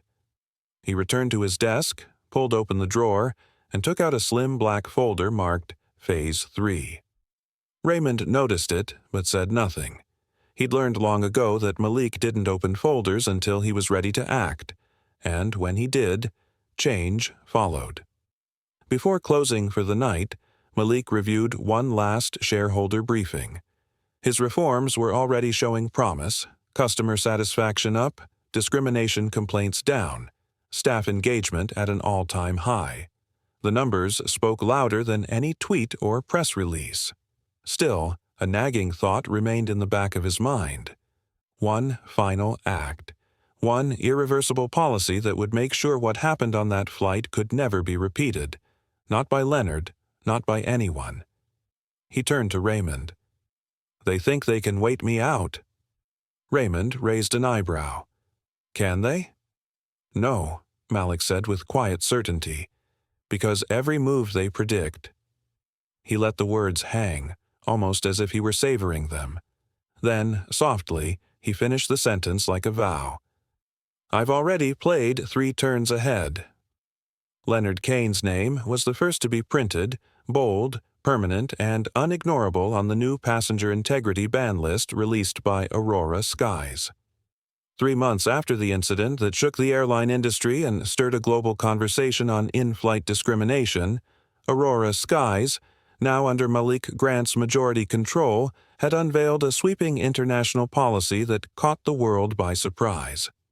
The press conference was held in the Grand Rotunda of Aurora Skies' Valeport City headquarters. A dozen flags of global partner airlines lined the stage, flanking a digital display with a glowing header: the Passenger Integrity Code. Malik stood alone at the podium, dressed in a charcoal gray suit, his expression calm but firm, the weight of his mission evident in his eyes. "This isn't just a policy," he began, his voice unwavering. "It's a message. To every passenger, every crew member, every child who's ever been made to feel less in a space they paid to share, this is your shield." Behind him, the screen flickered to life, displaying the terms of the policy. Any individual found guilty of verified onboard harassment, whether racial, gender-based, or otherwise discriminatory, would face lifetime bans not just from Aurora Skies, but from a growing coalition of international carriers. The list would be maintained and updated in a centralized registry accessible to all participating airlines. As cameras clicked and journalists furiously typed notes, Malik continued, "We've all seen the footage, the headlines, the comments that try to reduce dignity to an inconvenience. But from now on, accountability will fly at 30,000 feet, too." The questions that followed came rapid fire. A reporter in the front row raised his hand. "Mr. Grant, some are calling this overreach. That airlines shouldn't become morality police in the sky." Malik leaned forward slightly, folding his hands over the edge of the podium. "Is expecting basic human decency now considered moral overreach?" he asked, then let the silence answer. Another reporter from a national outlet stood. "Some people are saying this is personal for you, naming the policy after your son and placing Mr. Kane at the top of the list. Is that true?" Malik paused. A quiet moment stretched through the room. He then answered, his voice low but steady. "Every policy starts as personal. It's what makes it human." The words echoed off the marble walls. Back in his private office later that evening, Malik sat alone as dusk spilled gold and blue across the skyline. The city beneath him buzzed with life, but his thoughts were elsewhere. Caleb's toy plane rested on the edge of his desk, a small red plastic jet with a missing wheel, worn from hours of play. Malik picked it up and turned it slowly in his hand, the weight of the object far heavier than its size. He thought of that flight, the rage in Leonard's voice, the way the cabin had gone silent when those words were spoken, the way his son had cried, unaware of the storm his innocence had stirred. And then he thought of now. The code, the coalition, the ban. His phone buzzed with a notification. 21 airlines had already signed the code. Another 7 were in talks to join by the end of the quarter. The tide was shifting, and Malik could feel it in the air. But with progress came resistance. A soft knock interrupted his thoughts. Raymond Trent entered, holding a tablet. "The board has approved the marketing rollout. They want to do a campaign featuring Caleb Malik's brow furrowed." "No." Raymond nodded, unsurprised. "Thought you'd say that." "He's not a mascot," Malik said, placing the toy plane back on the desk. "He's a child. And he deserves peace." There was a beat of silence between them.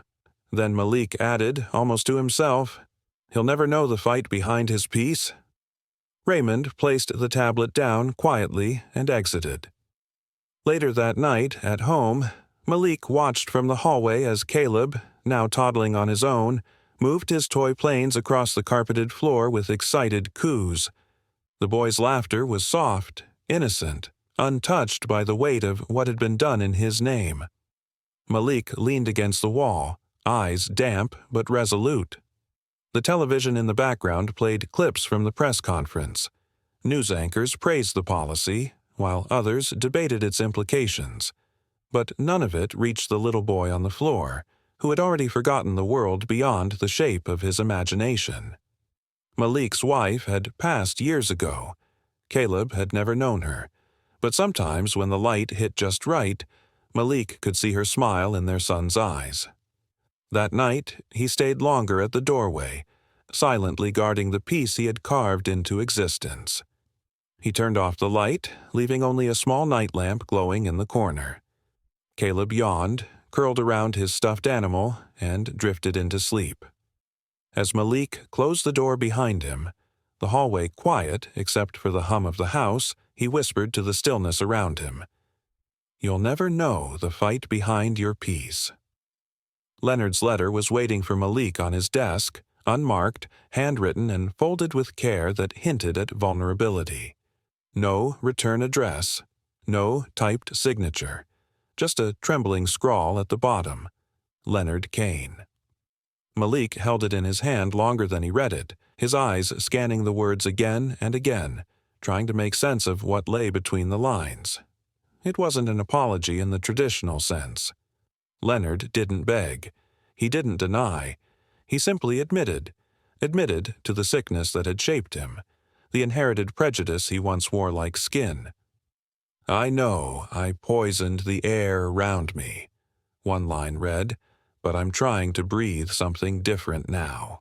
The letter ended with a request, not a demand, not for forgiveness, just a meeting, just one conversation, man to man, father to father.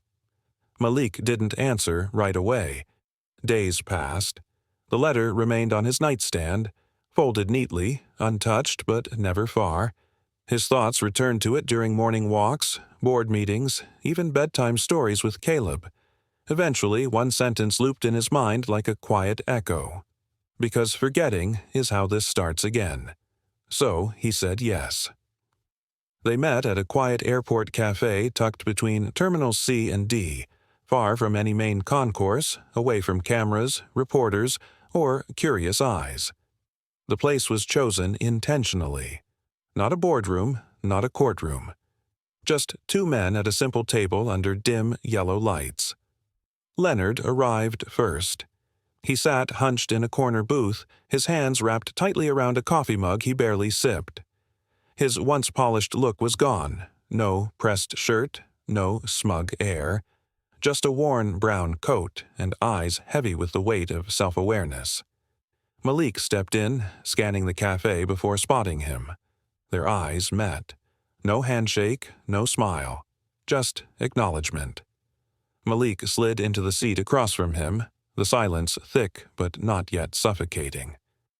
"I didn't expect you to actually come," Leonard said, voice low, barely above the soft hum of the espresso machine. "I didn't expect to," Malik replied, setting his phone face down on the table. For a while, they just sat there. Leonard's hands trembled slightly. He kept fidgeting with the cardboard sleeve around his cup. Malik, calm but unreadable, studied the man across from him, not just his face, but his posture, the weight he seemed to carry now that arrogance no longer held him up. "I've been in therapy," Leonard began, breaking the silence. "It's harder than I thought." Looking in the mirror and seeing the kind of man who thought it was okay to humiliate a child because he cried, because of who held him. Malik said nothing, letting the words hang. He wanted to hear the full truth, not the rehearsed version, not the public statement, but the raw, uncomfortable reflection.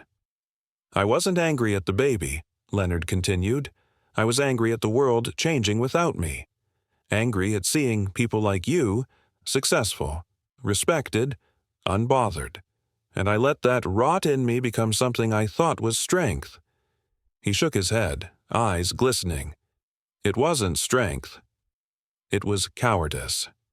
Malik's expression didn't soften, but he leaned forward slightly. "Why now?" he asked. "Why the letter?" Leonard met his gaze. "Because silence is easier, but it never teaches. And I have sons. 2 of them, 17 and 15. I see them watching me, listening, and I realized if they inherit anything from me, it shouldn't be the hate I carried." There it was, the real reason. Malik sat back, absorbing the weight of those words. He thought of Caleb, of the battles already fought to protect his son's right to be seen, respected, safe. He imagined what might happen if men like Leonard remained unchallenged, and worse, unchanged. "I don't expect you to forget," Leonard said softly, his voice catching. Malik looked at him for a long moment. "Good," he said, his tone like stone, "because forgetting is how this starts again." The tension between them shifted, not gone, but transformed. Leonard nodded, as if accepting that punishment would never be judicial, but moral. They sat a while longer, not as enemies, not as friends, but as men forced to confront the cracks in their humanity. The conversation stretched into hours. They spoke of sons and silence, of systems and shame. Malik never raised his voice, but every word carried gravity. Leonard never begged, but every pause was a quiet confession. They weren't trying to reconcile. They were trying to recognize, to witness what had happened and what could still be undone. When the moment to leave arrived, Malik stood first. Leonard followed, slower. At the cafe door beneath the flickering open sign, they hesitated. "You can't erase what you did," Malik said calmly, his voice low and firm, "but you can make sure your sons don't repeat it." Leonard's eyes welled up. He gave a faint nod, not of agreement, but of understanding. Malik turned to leave, his steps steady, his breath even. Over his shoulder, barely louder than a whisper, came the final words. Words that held the full weight of accountability, hope, and hard-earned change. That's how change begins. The words echoed like a stubborn shadow in Malik Grant's mind. "I was raised to believe I was better." It's hard to unlearn a lie he had heard many things in boardrooms, courtrooms, and press interviews, but none clung to him like that quiet confession from Leonard Kane. It wasn't an apology, not really. It was a window into something deeper, darker, how generations could pass down prejudice like an heirloom, wrapped in silence and denial.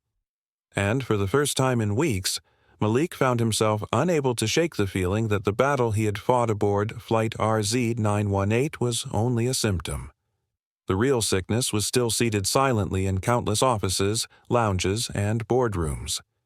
He sat in his study late into the night, the lights dim, Caleb's baby monitor casting a soft glow on the far table. On the wall hung a framed photo of Aurora Sky's new branding rollout, sleek aircraft tails painted with the company's new slogan, "Every seat deserves respect." Yet Malik's eyes weren't on the image. His gaze was distant, burdened. He dialed Raymond. "Ray, we need to talk," Malik said quietly, his voice steady but layered with unease. "Something wrong with the shareholder audit?" Raymond asked, instantly alert. "No," Malik replied, "it's not the company. It's beyond it." A long pause followed.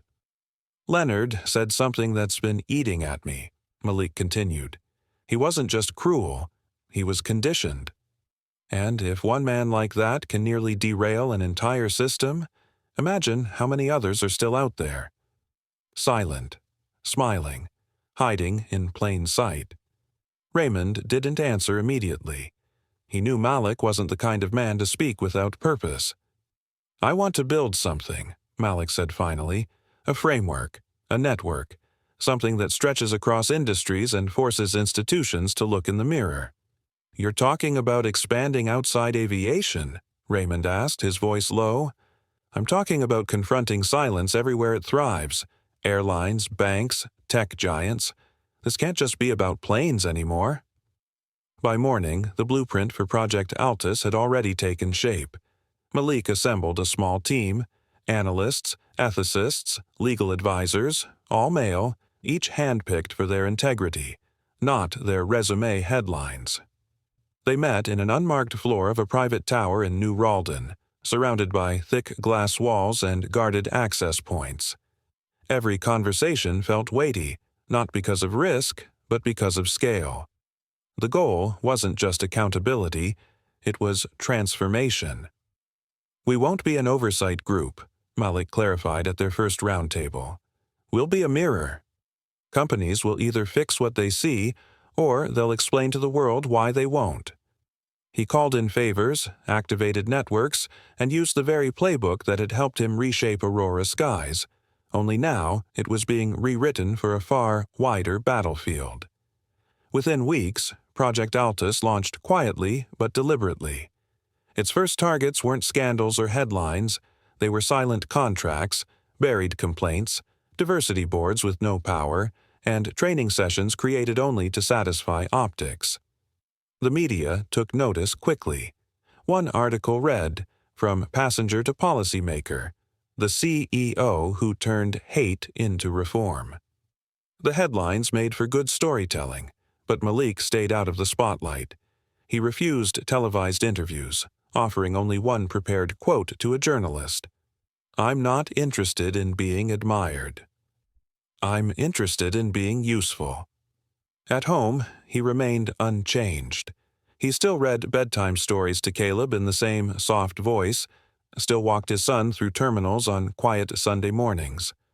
Only now, those terminals looked a little different.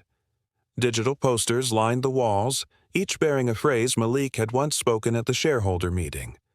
Respect is not granted by class, it's earned by character. Passengers snapped photos beside the posters. Some stopped him mid-walk, recognizing his face from articles. Others whispered his name in passing, unsure if it was really him. He always nodded politely, but never lingered. One afternoon, as they waited for their gate to open, a young man approached him nervously. "Sir, I just wanted to say thank you," he said, voice trembling. "My dad used to work ground crew. He didn't think anyone noticed what people like him went through. But after your reforms?" His station manager actually apologized for the first time in 20 years. Malik smiled, shook the man's hand, and simply replied, "Tell your dad his silence spoke volumes." I just helped people hear it, but the weight of Leonard's words still followed him. Malik had seen systemic bias before, but now he began to feel it, not in outrage, but in exhaustion. The deeper he dug, the more he saw how subtle it could be. Not always overt slurs. Sometimes it was passed-over promotions, whispering tones in elevators, or knowing glances when someone didn't look like they belonged. Late one night, Raymond visited Malik's home. The wind howled off the coast outside, and the fireplace glowed softly as they sat across from each other, 2 cups of untouched tea between them.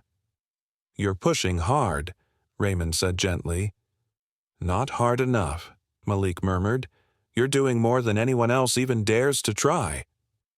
Malik didn't answer immediately.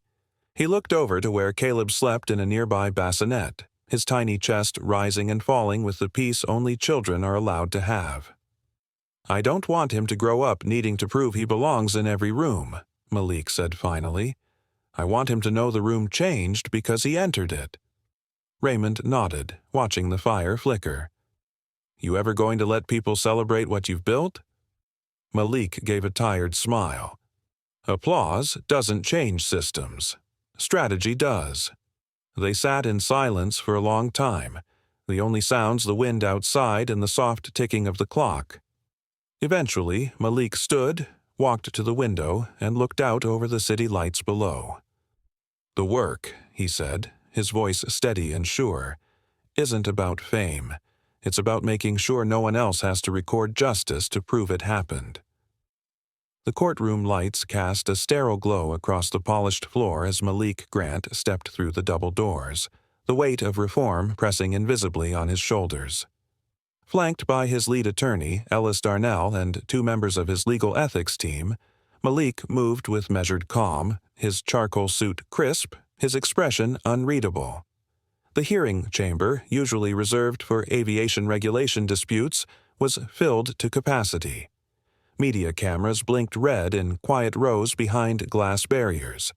The moment was not just public. It was being documented in real time, dissected by millions across the country. At the far end of the room sat the opposition, a coalition of competing airline representatives, lobbyists, and privacy rights attorneys. At their center was Roland Mercer, a sharp-jawed attorney with a reputation for dismantling reforms by labeling them authoritarian. He tapped a pen methodically against his notepad, watching Malik approach with the faintest smirk. The judge, a stern man named Justice Harland Breyer, called the room to order.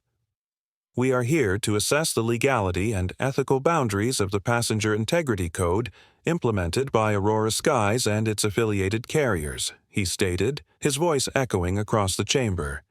We remind all parties that this is not a debate of ideals, but one of law. Malik sat quietly, fingers intertwined, eyes fixed on the opposing table. The accusations were clear. His policies violated passenger privacy, created precedent for corporate overreach, and imposed subjective moral codes onto objective business practices. But Malik understood something his opponents didn't. The true battle wasn't in the documents. It was in the perception of who held the moral ground. As Roland Mercer stood to deliver his argument, his voice was smooth, practiced. Your Honor, we're not here to question Mr. Grant's intentions. We're here to question his authority. What gives a single executive the right to blacklist passengers across an international consortium of airlines, simply based on recorded behavior and internal judgments? We're not talking about law-breaking. We're talking about discomfort, disagreement, subjective offense. He turned sharply to face Malik, his tone laced with disdain. Are you trying to be a moral gatekeeper, Mr. Grant? The question floated in the air like a drawn blade. Malik didn't flinch. He stood slowly, smoothing the front of his jacket, and stepped toward the microphone. No, he said, voice steady, controlled. I'm trying to be a decent human being in an indecent system. The chamber held its breath. For a moment, even the cameras seemed to pause. Then a low murmur rose from the gallery, applause, quickly suppressed by the judge's gavel. But the shift had occurred. In one line, Malik had reframed the entire narrative. He wasn't the aggressor. He was the reformer. Justice Breyer leaned forward, studying Malik carefully. Mr. Grant, please elaborate on the mechanisms used to determine passenger conduct under this policy. Malik nodded and gestured to Ellis, who activated a projection screen behind them. The Passenger Integrity Code isn't based on feelings. It's based on documented behavior, witness reports, video footage, security logs, and verified testimony from staff and passengers. Each case is reviewed by an independent ethics panel before any action is taken. There is an appeals process. There is transparency. What we are doing, he added, is protecting passengers and staff from abuse that too often goes unpunished because it doesn't rise to the level of criminality. He paused, letting the room absorb his words. But just because something isn't illegal doesn't mean it's acceptable. Mercer rose again, more aggressive now. "So, if a passenger argues with a crew member, you'll ban him from flying?" "No," Malik replied calmly. "But if a passenger degrades a baby, a father, a stranger, publicly, repeatedly, and with venom, and our footage shows it, and our witnesses confirm it, then, yes, they can find another way to travel." Laughter broke out in the audience, and Malik didn't smile. His face remained composed, but his eyes sharpened. He wasn't here for applause. The hearing continued for hours. Other attorneys tried to corner him with hypotheticals, invoking slippery slopes and shadow regulations. But Malik's answers were precise, grounded in documentation and ethics. He referred not just to incidents on his own airline, but on others, where similar behavior had been tolerated in silence. A former regulator on his task force, Bernard Keyes, testified to decades of ignored misconduct in airline complaint systems. A young pilot named Devin Ross described his experience watching flight attendants quietly endure verbal abuse out of fear they'd lose their jobs if they reported it. By mid-afternoon, the tone had shifted. The opposition now appeared defensive, their earlier confidence cracking. Every attempt to paint Malik as authoritarian backfired when juxtaposed against the real stories, the recorded footage, and the calm, unwavering focus with which Malik answered each question. But the final moment came unexpectedly. An anonymous letter was entered into the record by Ellis, a signed statement from a former passenger, once banned under the Integrity Code, who thanked the system for holding him accountable and credited it with changing how he treated others. The courtroom grew quiet as Ellis read the final line aloud.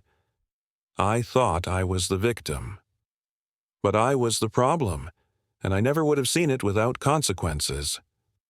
Malik closed his eyes briefly, then looked at Justice Breyer.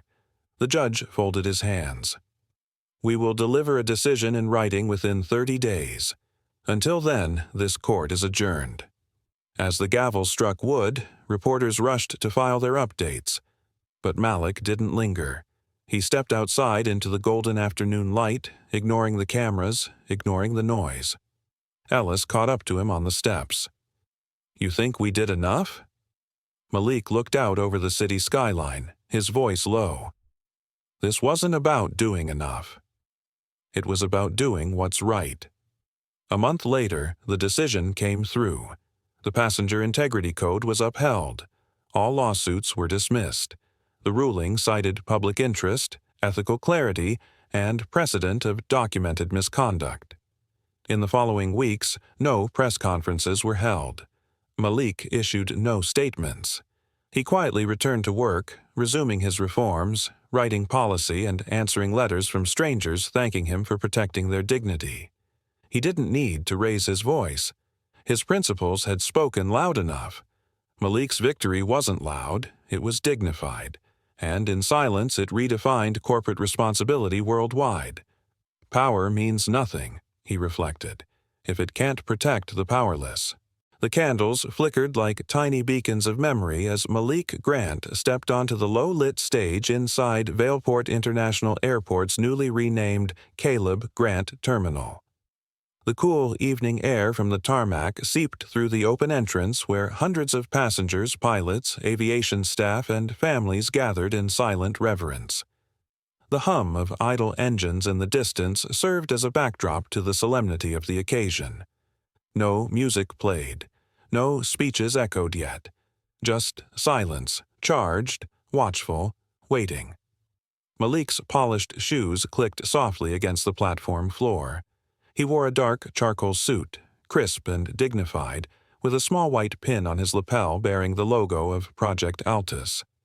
In his left hand, he held his son Caleb's small hand, the boy now 5 years old, quiet and curious beneath the canopy of airport lights. In his right, folded in two, was the speech he had rewritten 3 times but knew he wouldn't need to read. A large banner stretched behind him in bold white letters. Dignity takes flight. Beneath it, a row of LED screens cycled images, portraits of cabin crews, smiling passengers, and moments captured from airports across the globe. One image lingered longer than the others. A still frame of Malik holding Caleb as a baby on that infamous flight, Flight RZ-918. It hovered above the crowd like a ghost of history, reminding everyone why they were there. Malik stepped forward and leaned into the microphone. His voice was calm, even, but carried the weight of someone who had rebuilt more than an airline. "We can't control who's seated beside us on a flight," he began, pausing as eyes turned toward him. "But we can control how we treat them." The words hit like a chord, struck in perfect harmony. A wave of emotion passed through the crowd. Some nodded, some closed their eyes, others stood frozen in thought. Caleb looked up at his father, not understanding everything, but sensing something important had just been said. As the applause built, slow and solemn, Malik scanned the crowd, his gaze moving across rows of uniformed pilots, flight attendants, engineers, and passengers from every background. Then his eyes halted, just for a second, at the far end of the gathering. There, standing half-shrouded in shadow near a column, was a man alone. Leonard Kane. Older, paler, slightly hunched. His eyes stayed low, his arms crossed tightly as if shielding himself from the past. He didn't wear a suit. He didn't raise a phone to record the moment. He didn't even look up as Malik spotted him. But he was there. Malik's breath caught, not from anger, not from fear, but from the complexity of memory. In that instant, the heat of the cabin, the ache of humiliation, the echo of a slur returned like a flash. But it didn't last. Instead, Malik blinked, exhaled, and moved on. He made no gesture, no words, just a glance, because sometimes a silent acknowledgement speaks louder than an apology. The moment passed. The next speaker, a pilot named Commander Ethan Varnes, stepped onto the platform, offering Malik a respectful nod before beginning his tribute. But Malik remained still for a moment longer, his thoughts drifting not to the cameras or the policy he helped write, but to the small child now standing beside him. Later that night, in a private area near the observation deck overlooking the tarmac, Malik held Caleb close. The sky beyond the window was filled with blinking red and white lights of arriving planes. Runway lights lined the earth like a path carved into the future. "Dad," Caleb said quietly, his eyes wide as he watched a plane lift into the night. "Will I fly one day?" Malik smiled, pressing his hand gently to his son's head. "You already are." He looked back through the glass at the crowd still gathered below, at the terminal named for the boy in his arms, and then at the man who once tried to erase their dignity, now left alone with the memory of what he'd done. The journey had not been easy. The path to change was paved with scars, silence, and struggle. But Malik had kept walking. And now, as the lights of the terminal cast a warm glow around them, he saw not vengeance, but resolution. He leaned in closer to Caleb's ear and whispered words meant for the future. "The world will be kinder to you than it was to me." In that moment, under the soft glow of terminal lights, justice didn't look like vengeance, it looked like peace earned the hard way. Change, Malik thought, always flies slower than hate, but it never crashes. The question came suddenly, like a ripple through calm water. "Dad," Caleb asked, tilting his head curiously as they sat in the quiet sunroom of their coastal home, "why do people say you changed the world?" Malik paused, the sound of distant waves tapping against the rocks below offering him a brief moment of silence to think. He looked up from the pages of a report on global ethics reform, meeting his son's wide-eyed stare. Caleb was 11 now, sharp, intuitive, and already asking questions too big for his age. "That's a long story," Malik replied with a soft smile. "But it started on a plane, right?" Caleb pressed. "The one where someone yelled at you and me?" Malik's fingers tightened slightly around the report. He had never told Caleb the full truth of that flight, never described the rage hidden behind smiles, the humiliation disguised as policy, or the moment he decided silence was no longer survival. He had always meant to wait until Caleb was older, stronger, ready. Instead, he gave the answer he always gave. "That day wasn't the worst thing that happened to me," he said, voice even. "It was the most useful." That line always made people pause, interviewers, professors, even critics. And today, it made his son lean in, as if sensing that behind that single sentence was a locked door waiting to be opened. Later that week, Malik stood before a crowd of international delegates at the Global Leadership Forum in Zurich. Project Altus, his ethics foundation, had just been named a principal advisor to the United Nations Corporate Accountability Charter. Banners bearing the words, "The Grant Doctrine." Where conscience meets capital fluttered overhead. The applause that greeted him was thunderous, but Malik barely heard it. His mind kept circling back to Caleb's question. Behind the stage curtain, his longtime advisor, Raymond, approached, adjusting his earpiece. "Your approval ratings just broke another ceiling," he said. "You're now being taught in over 30 business schools." Malik offered a nod, but his eyes were distant. "Does any of that matter?" he murmured, "if the story behind it stays buried?" Raymond tilted his head. "You think it's time?" "I don't know," Malik admitted, "but he'll ask again. And next time, I'll have to answer." Later that night, Malik found himself alone in his hotel room, watching news coverage of Project Altus's new alliance with several Fortune 100 companies. The screen showed a montage of protests from years ago, clips of courtroom victories, and footage of his silent walk into the Aurora Skies boardroom with Caleb's toy plane in his hand. He watched it all without sound. The world saw a leader, a reformer, a man who turned injustice into infrastructure. But Malik knew better. They didn't see the doubt that followed every decision. They didn't hear the silence in the spaces between applause. They didn't feel the weight of representing more than oneself in every room. When the knock came at the door, Malik didn't expect it. Raymond entered, holding a freshly delivered packet of university syllabi. "They've officially made your doctrine a core course in international business ethics," he said with quiet pride. Malik took the folder and flipped through the pages. "It's surreal," he admitted. "Seeing your pain turned into curriculum." Raymond sat across from him, his expression thoughtful. "Pain can be wasted. Or it can be invested." Malik gave a quiet laugh. "You always did know how to make it sound noble." "It is noble," Raymond said, "and it's necessary. Especially now. Your story might have started on a flight, but where it ends, that's still up to you." The words stuck with Malik long after Raymond left. He spent the night at his desk, writing, not press releases or policy drafts, but letters, to students, to former allies, to Caleb. He didn't finish them. Not yet. But something had shifted.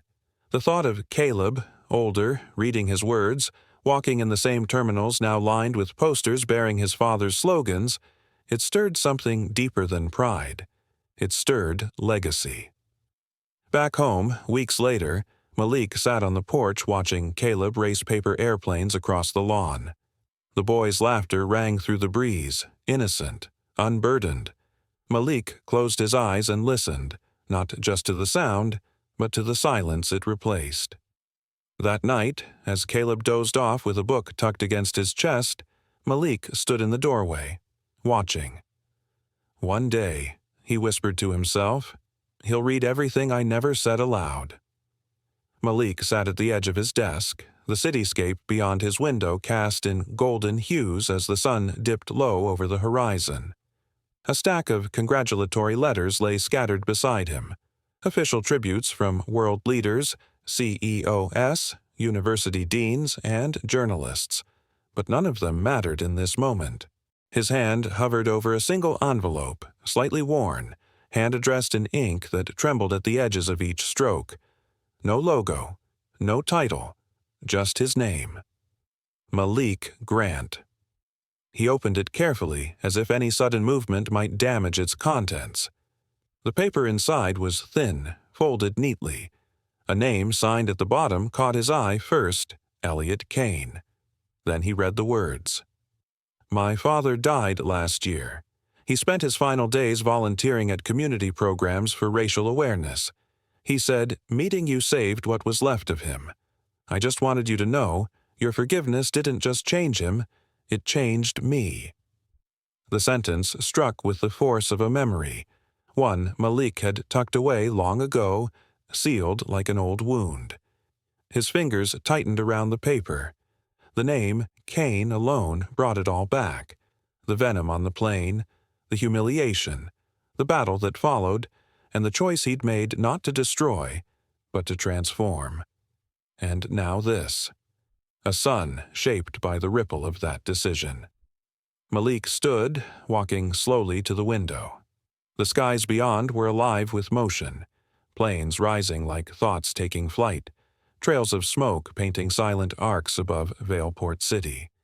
In the reflection on the glass, his face looked older, lined not just by time, but by burden, decisions, restraint. Yet something else stirred in his expression. Peace. A kind of peace earned, not given. He turned back toward his desk and sat down slowly. The office around him was quiet. The hum of the city outside seemed distant, like the soft drone of a remembered journey. He looked at the letter again, reading the words a second time, then a third. The ink had smudged slightly where Elliot had written, forgiveness. That single word seemed to stretch across decades, linking one man's downfall to another's redemption. There was no grand award ceremony in that moment, no television cameras, no applause.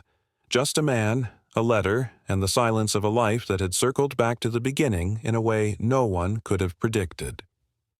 A knock at the door broke the quiet. Raymond Trent, Malik's longtime advisor, stepped in. You all right? He asked gently, noticing the emotion on Malik's face. Malik nodded, setting the letter down beside a small model of a passenger jet, Caleb's old toy from years ago. I got a letter, he said softly. Raymond walked closer, glancing at the page. His brows lifted slightly. From Leonard's son? Elliot, Malik said, voice steadier now.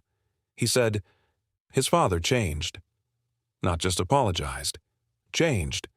Raymond placed a hand on the back of the chair but didn't sit. That's rare. Most people don't get to see the results of a decision like that, let alone hear it from the next generation. Malik leaned back, his gaze unfocused now, staring past the present into something deeper. When I met Leonard that final time, I told him he couldn't erase what he did, but he could make sure his sons didn't repeat it. And it sounds like he did, Raymond replied quietly. Malik didn't respond immediately. He was thinking of Caleb, of that day on the plane, of how small he'd been, wrapped in a blanket, laughing in his father's arms, unaware of the storm around him. That child had grown now, but the weight of that day had never left Malik's chest.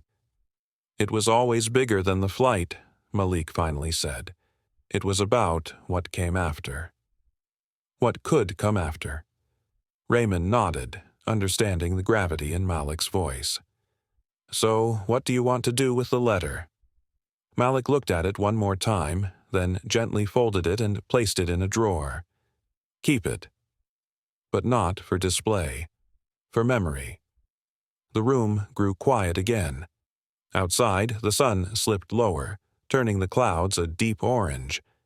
The city lights began to flicker on, one by one, like stars returning to a familiar sky. Raymond hesitated by the door. You've done more than most ever dream of, Malik. Just thought you should hear that. Malik offered a faint smile. I didn't dream of any of this. I just refused to be silent when it counted. When Raymond left, Malik stood once more, drawn back to the window. The streak of a plane cut across the twilight, and in its wake, a soft wind rustled the trees far below. He pressed a hand lightly against the glass. Legacy, he whispered, isn't what you build, it's what you repair. The hum of jet engines rumbled in the distance as Malik Grant sat in a worn wooden bench near Terminal C of Valeport International Airport, now renamed the Caleb Grant Terminal. The sea breeze rolled in faintly through the open glass walls of the observation deck, mingling with the low murmur of announcements echoing from the loudspeakers. Travelers bustled behind him, unaware of the man in the navy overcoat seated near the window, his eyes fixed on the tarmac. He wasn't here for a flight. He was here for the past. Beside him sat his grown son, Caleb, now in his early 20s.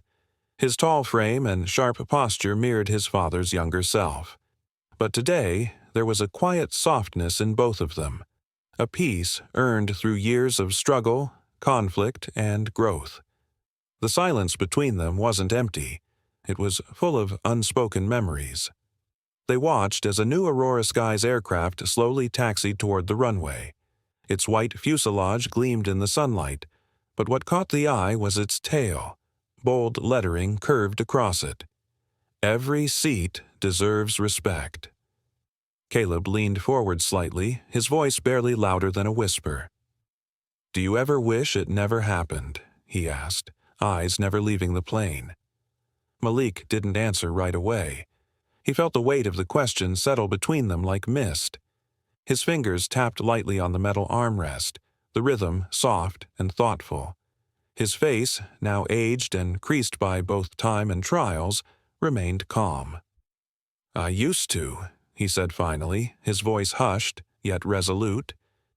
"Back then, I wished it away 1,000 times over. I hated the pain. I hated what it did to you, even when you were too young to understand." He turned slowly to his son. "But if it hadn't, you might have grown up in a world where silence still ruled." Caleb exhaled quietly, nodding. There was no need for more explanation. He had read the old articles, watched the footage, seen the courtroom testimony. But most of all, he had watched his father endure and build, not for revenge, but for dignity. Not just for them, but for others like them. Behind the glass, the aircraft's engines began to whine louder. Malik closed his eyes, letting the vibrations sink into him. Every note of that sound felt familiar, like a chapter ending, a page turned. But just as he let his guard down, a flicker of memory came rushing back, Leonard's voice sharp and venomous. "Your kind shouldn't even be allowed to sit with us." Malik could still feel the tightening in his chest from that moment, the burn of injustice. But he also remembered something else, the quiet power of restraint, the choice to fight not with fists, but with systems. He opened his eyes. The plane lifted gently off the tarmac, ascending slowly, then vanishing into a cloud-dappled sky. He imagined the passengers on board, most unaware of the struggle that had led to that simple truth printed on the tail. But maybe one child would glance at it. Maybe one parent would feel safer. Boarding.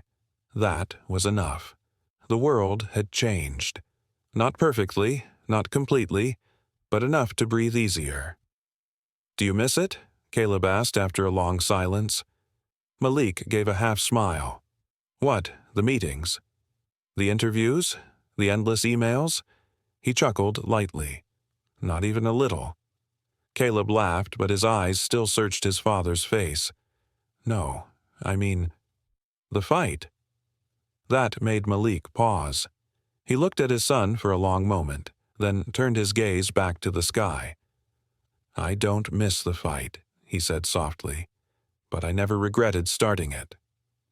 A family passed behind them, dragging colorful luggage. A boy, no older than Caleb had once been, pointed excitedly at another plane outside. Malik watched him, remembering the time he bounced a giggling baby in seat 17C, trying to drown out the sting of venomous words with lullabies. "Do you think it's over?" Caleb asked. Malik shook his head gently. "No, the world keeps asking the same questions." Just in different voices, Caleb looked out again, thoughtful. Another plane roared to life. Malik glanced once more at the tail. "Every seat deserves respect." The slogan wasn't just a branding decision. It was a promise, a standard, a line in the sand. He inhaled deeply, feeling the salt of the sea air mix with the warm scent of jet fuel. Somewhere behind them, a flight was boarding. Another beginning. Another destination. For Malik Grant, there were no more destinations left to reach. Only memories to hold. Lessons to pass on. He stood up slowly, stretching slightly, then offered his hand. Caleb took it. As they walked back toward the terminal lobby, their footsteps echoed across the polished floor. No one stopped them. No cameras flashed. Just two men, father and son, walking through a world one of them had reshaped. At the exit, Malik turned for one last glance at the runway.